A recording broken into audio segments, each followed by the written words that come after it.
Simple മോരുകറി ഉണ്ടാക്കാം.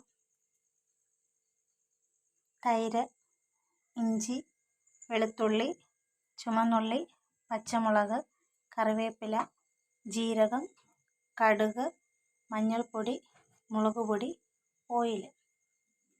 ചൂടായ പാനിലേക്ക് നമുക്ക് ഓയിൽ ഒഴിച്ചു കൊടുക്കാം. ചൂടായ പാനിലേക്ക് നമുക്ക് കടുക് ഇട്ട് കൊടുക്കാം. ജീരകം ചേർക്കാം. ചുമന്നുള്ളി,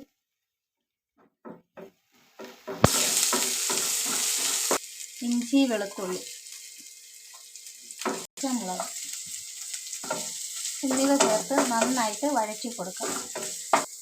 ആവശ്യത്തിന് കറിവേപ്പില ചേർത്ത് കൊടുക്കാം. നന്നായി വഴന്നതിന് ശേഷം നമുക്ക് പൊടികൾ ചേർത്ത് കൊടുക്കാം.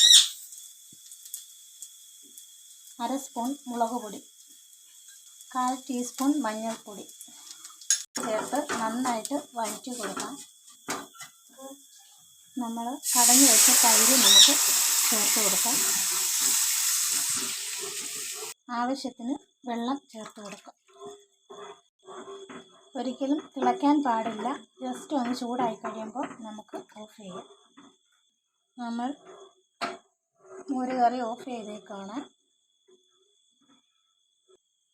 മോരുകറി തണുത്തതിന് ശേഷം മാത്രമേ ഉപ്പ് ചേർക്കാവൂ. മോരുകറി നന്നായിട്ട് തണുത്തിട്ടുണ്ട്. നമുക്ക് ആവശ്യത്തിനുള്ള ഉപ്പ് ചേർത്ത് കൊടുക്കാം. അങ്ങനെ സിമ്പിൾ മോരുകറി റെഡി ആയിരിക്കുന്നു. എല്ലാവരും ഉണ്ടാക്കി നോക്കണം.